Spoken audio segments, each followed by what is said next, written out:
Ke sanyi ce mai sanyaya ruhina, ke tamkar gishiri ce da ta sawa rayuwata ɗanɗano, domin kuwa a baya lami nake jin rayuwata. Ke ce iskar da ke furfita zuciyata yayin da ta yi zafi. Za ki kasance mai alfahari da soyayyata a gare ki, domin kuwa ba za ta gushe ba har ƙarshen rayuwata. Ke tamkar takobi ce mai kaifi mai yanke kunci da damuwar da ke addabar birnin zuciyata. Ina son in sanar da ke cewa kamar yadda shuka ba ta rayuwa sai da ruwa, haka ni ma ba zan rayu ba in babu ke. Shin ko za ki iya tuna makomar kifi a yayin da ya bar cikin ruwa? Ko za ki iya tuna min makomar ɗa a yayin da ya rasa mahaifiyarsa? Da irin waɗannan tunanin ne kawai za ki iya gano makomata a yayin da na rasa ki a cikin rayuwata.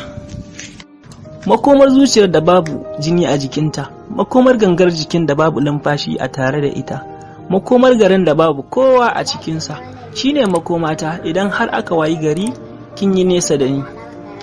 Ki yi rangwame a gare ni, yanzu haka jin zuciyata nake kamar ana soya ta bisa kasko. Ban san dalilin ɗaukewar murmushi akan fuskar ki ba, amma ɗaukewarsa daidai yake da ɗaukewar farin ciki da nutsuwa a cikin rayuwata. Hadarin begenki ya haɗu, guguwar sonki ta taso, sai ruwa mai ƙarfi ake na ƙaunarki a filin zuciyata.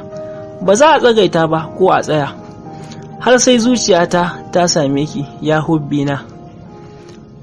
Ko kin san cewa ɓacin ranki na haddasa girgizar ƙasa ya kuma haifar da gagarumar gobara mai ƙone duk wani farin ciki da jin daɗi na cikin zuciyata? Ko ba za ki fahimta ba, zan ci gaba da faɗa miki. Ke ce rayuwata. Hakika abin da rai yake so idan har bai samu ba, kan haifar da damuwa marar yankewa. Hakan ne yasa na naci akan cewa sai na aure ki, domin kuwa idan har ban aure ki ba, zan kasance tamkar jaririn da ya rasa mahaifiyarsa. Shin ko za ku iya raba hanta da jini? Ko za ku tsince min gari a cikin yashi? Idan har hakan ba zai yiwu ba, to raba ni da ke ba zai yiwu ba har abada.